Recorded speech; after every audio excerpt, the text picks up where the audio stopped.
Bienvenue dans cette nouvelle vidéo où nous allons explorer ensemble l'évolution du marché des crypto-monnaies. Cette semaine a été marquée par des mouvements significatifs et des actualités importantes qui pourraient bien façonner l'avenir du secteur. Dans ce récapitulatif, nous vous présenterons tout ce que vous devez savoir pour rester à jour sur les dernières actualités des crypto-monnaies. Vous êtes prêts? Allez, c'est parti!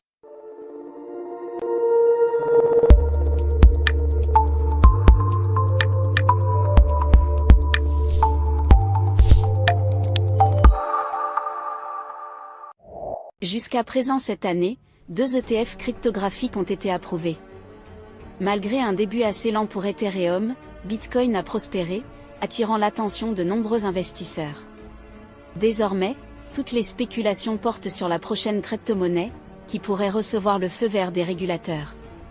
Il semblerait que Solana soit en bonne voie, pour obtenir cette précieuse approbation.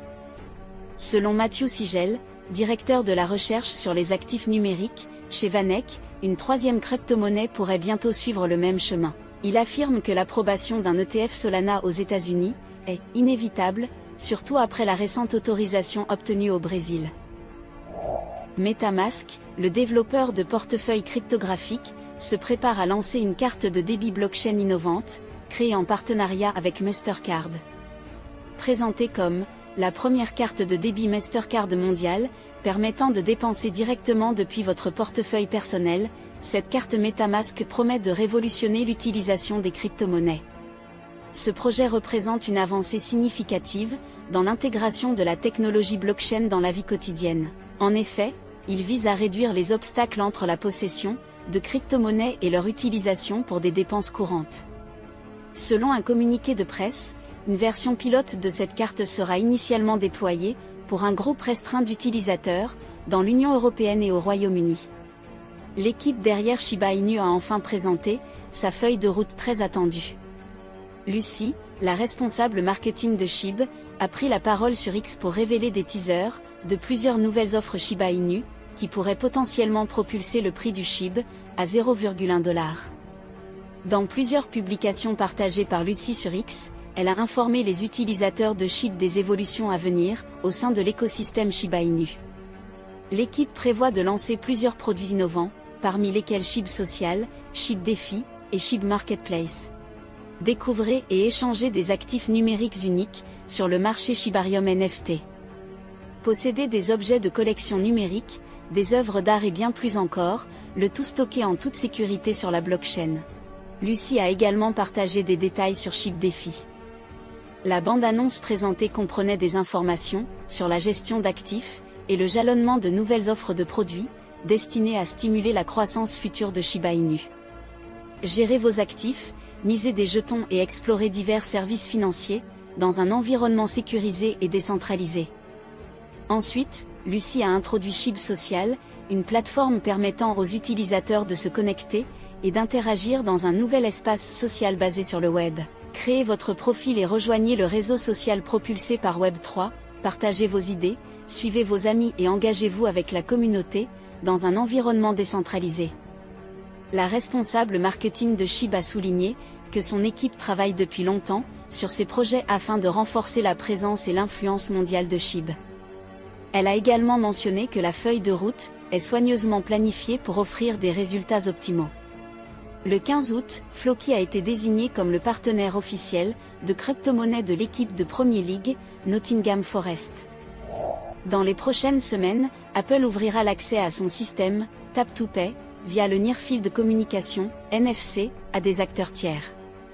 Jusqu'à présent, seuls quelques partenaires privilégiés, comme certaines banques ou des sociétés, telles qu'Adyen, MyPOS, Revolut, SumUp, Viva Wallet et Worldline, avaient la possibilité d'utiliser cette technologie.